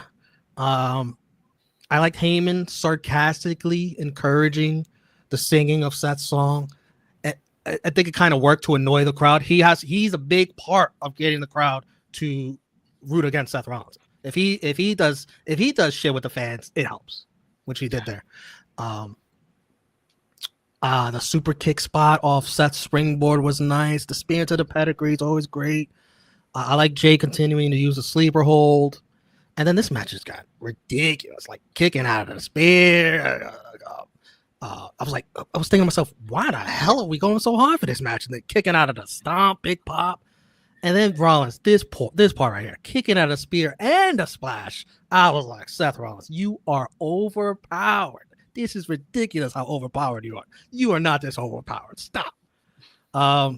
Cameraman, the director, missed the spear on the outside. Come on, guys. One job. Come on. What is going on? You guys are usually good at this. You guys are well planned for this. Missed it. Before the match, I thought Sami Zayn was going to cost Seth. He owed him. So when that happened and still wasn't a finish, I was like, oh, what the hell is going on here? Is there a chance? I forgot about Punk. I did not expect Punk. It was a nice surprise when his music hit. I thought he was going to keep filming. Was he filming a movie? I was going to keep doing that for whatever he was doing a couple weeks or something. This was a great match. They didn't save much for an eventual rematch. Like, usually you save some meat on the bone. Like, they went hard to earn this match. God damn. So, like, for the finish it had. Crazy to me. But yeah, they made it so that both guys could have won this. Both guys could have won. Both men can say they had that match without the finish. Both men can say that. So, yeah, well, I mean, it makes me wonder. Seth more than Jay. If Seth would have just covered him, he could have got the win before Punk even made it out. But like Jay also, like he came out good in this because he went toe to toe with this guy. Like he really delivered his end too. So I think it's good for Jay too. But it makes me wonder when we're gonna see this match again, just going by how hard they went. It's like you can't go this hard and then a couple of months later we'll run it back. Like I feel that's gotta be a while before we see it again. I don't know. Or maybe we don't. Maybe like I said with the draft. Like Money in the Bank or SummerSlam, I could see. Yeah. Well, I think it's gonna be Seth and Punk. When do you think it's gonna be Seth and Punk? Money in the Bank or SummerSlam? I could see Money in the Bank. Well, no, they could also be in the match. Yeah, it doesn't seem like we're gonna get the Punk and Cena match at Money in the Bank. No, unless there's some drastic switch up. Yeah, I don't know. That's interesting. It is interesting.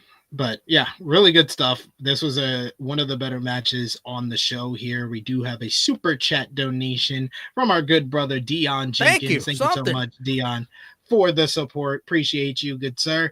He says this was the best crowd in weeks. Booing the heels, cheering the faces, not trying to be smarks and hijack the show. Jay and Seth was better than Cena and Punk. Cena and Cody. Yeah. 1,000%. They don't take most TV matches are better than that. Yeah. Most I would say WWE TV matches are better. Otis and Rusev was better than Cena and Cody. If you add the post-match, sure. Yeah, I guess. No, yeah, good job on the crowd. Yeah, they delivered. They didn't. Did you think they sang Seth's song that much? It didn't feel like they did. It didn't feel like it was the most anti-Seth crowd we've got in quite some time. Yeah. So are you telling me these guys in Nebraska are pretty smart? Wow. No, because of Heyman. Heyman did magic. He needs to do this every week. Every Seth match. The Rock. He gave Heyman the Rock and move the fuck out the way. So. Especially every Seth match that he's in, he has to be an annoying asshole on the outside. Because that is going to help Seth. Because I don't think Seth's going to change his moveset much. I don't think it. Even if his character starts going after the fans, I still don't think he'll show his moveset differently. He's still going to be Seth freaking Rollins in the ring. Like, he wants to do that. Yeah, and I may be saying Heyman was singing it. Oh, it's very sarcastic. Like, you don't want to sing along with him. He's being such an asshole about it. Yeah. I wanted to add, it's kind of odd that I thought Jay and Logan would be, for Backlash, but they want to give it more than a 2-week build. I guess Money in the Bank is not that far away. I think it's a Saturday night's main event. When's that? That's the weekend of it's May 24th. Okay. Yeah. Sure. Yeah, 3 more weeks of television with those two. And like was said earlier, Logan Paul did knock out Jey Uso after Raw went off the air, sucker punched him from the crowd, and then ran away before Sammy and Punk could get their hands on him. Smart. Yeah. Good stuff. Sammy and Punk were a little late there. Final call for super chat donation. Thank you once again to Dion in the Please. chat. And anyone else, please show some love with the super chat donation as well. And of course, let us know your match of the night, your MVP, your LVP, whether you gave the show a thumbs up, thumbs down, thumbs in the middle, and out of 10, what did you give the show? For me and Romeo for the May 5th, 2025 edition of Monday Night Raw in 3, 2, 1. Thumbs up across the board from both of us. Romeo, out of 10, what do you give this show? Damn good show. Damn good show. The building their half of Backlash, and then all the other stuff building up forward. The matches were much better than last week. So Yeah. I give this an 8.2. Yeah, I went with 8 out of 10. This was a very good show. This is what we needed last week, but this was much better than last week. And it did also work as a very quality, focused go-home show for Backlash, while not everything on the show was all focused on building up Backlash. It still did a good job of laying everything out, especially the McAfee and Gunther segment and Becky and Lyra. And then the main event was really strong. Iyo and Roxanne was awesome. So good stuff all around. What was your match of the night, Romeo? Main event. I'm going to go with Iyo and Roxanne. I thought that both matches were great stuff. Like, is it very, very, probably better than anything we've had on like TV as far as match wise since WrestleMania on Monday Night Raw. I think that those two matches are better than anything we got on the Raw after WrestleMania as far as the in-ring matches and anything that we got last week. So really good stuff from both of those, but I'll show some love to the best wrestler in WWE today, Iyo Sky and Roxanne Perez, who knows how to work as a heel. Take note, Seth Rollins. Who was your MVP for the show? I'll give it to Gunther and McAfee for an outstanding promo segment. And I gotta give it, unfortunately, no, I'm just kidding, to you. You were mentioned on Monday Night Raw in the promo segment. That's incredible. An incredible achievement that I would have on my tombstone. So I might have it on yours. I might add it to my Twitter bio, Mr. Sports Illustrated, as said by Becky Lynch. Loving father, loving husband, mentioned by Becky Lynch on Raw. Just put those 3 notes on your tombstone. Put it on my Congrats, tombstone. my friend. I'm very happy for you. That would be an amazing moment for me. I can imagine it is for you.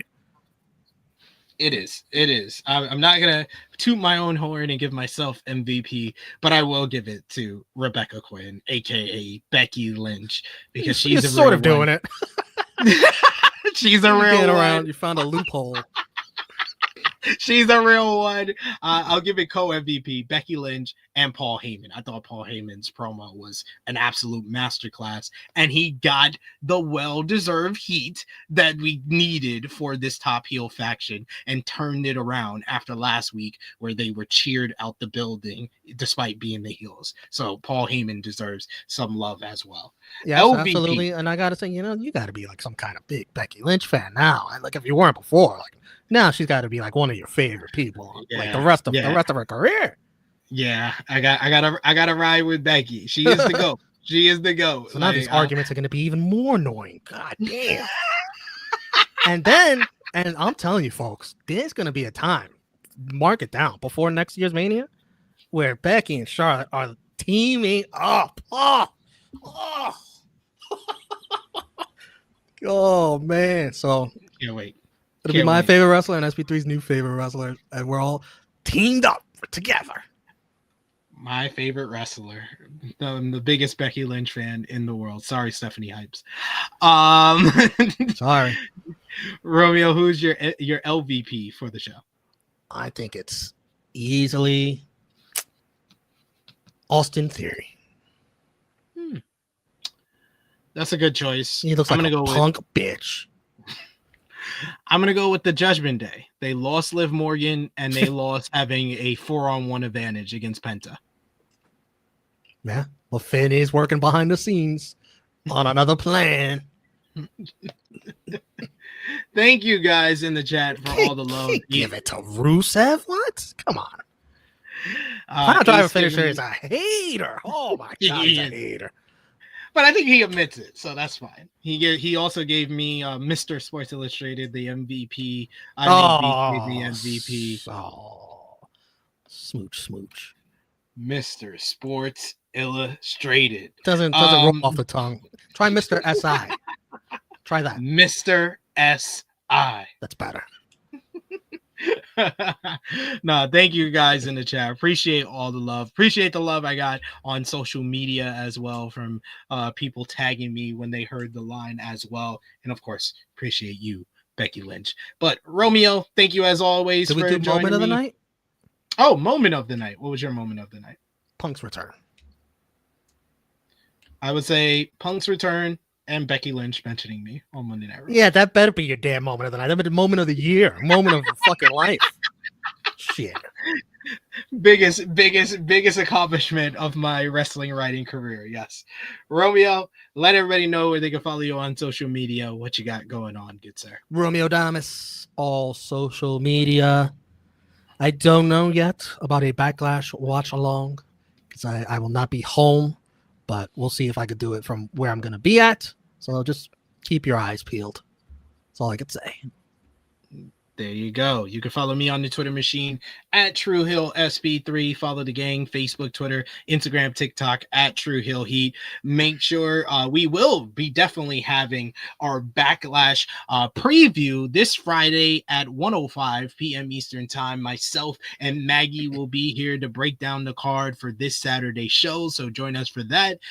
Tomorrow we will have our NJPW Resurgence preview right here on the channel at 1:05 p.m. Eastern Time. We'll also be dropping our Best of Super Juniors preview later on in the day. So you get two previews for tomorrow. And of course, I'll be here on Thursday at 1:05 p.m. Eastern Time to review AE Ramble with Jimmy Macaram, who I'm sure will start arguments with me just because I once compared Becky Lynch to Mercedes Moné. And he was like, this is crazy. You getting credit when you were denying her star power before. Like, he's so upset. He's a good. Get him, Jimmy. Get his ass. Get him for all he's got. It's fine. You'll be fine. You'll be fine. You got a moment of your life. You'll be fine. You can take all this wrath. Yeah, I'm fine. I'm fine with y'all too. Oh, by the way, another thing I forgot to mention. I was looking at the schedule for next Raw. They're in a nice little southern town of I believe Louisville, Kentucky. Excuse me. Goldberg's gonna return. That's a nice little hick town for Goldberg to return to and get a big ovation. It's happening next Monday. That's gonna be the thumbnail next Tuesday. Rated Raw review. Big old picture of Goldberg here. I'm back. Who's next? There you go. You got the prediction right here from Romeo. So join us with all the great content we got going on. Appreciate y'all for joining us live. Appreciate y'all if you're watching us on demand. Let us know in the comments down below what you thought about this Monday's Monday Night Raw. For Romeo, it is me, your True Hill Phenom SP3. This has been Rated Raw Review number 66, anytime, any place, for the May 5th, 2025 edition of Monday Night Raw. We are signing off until next time.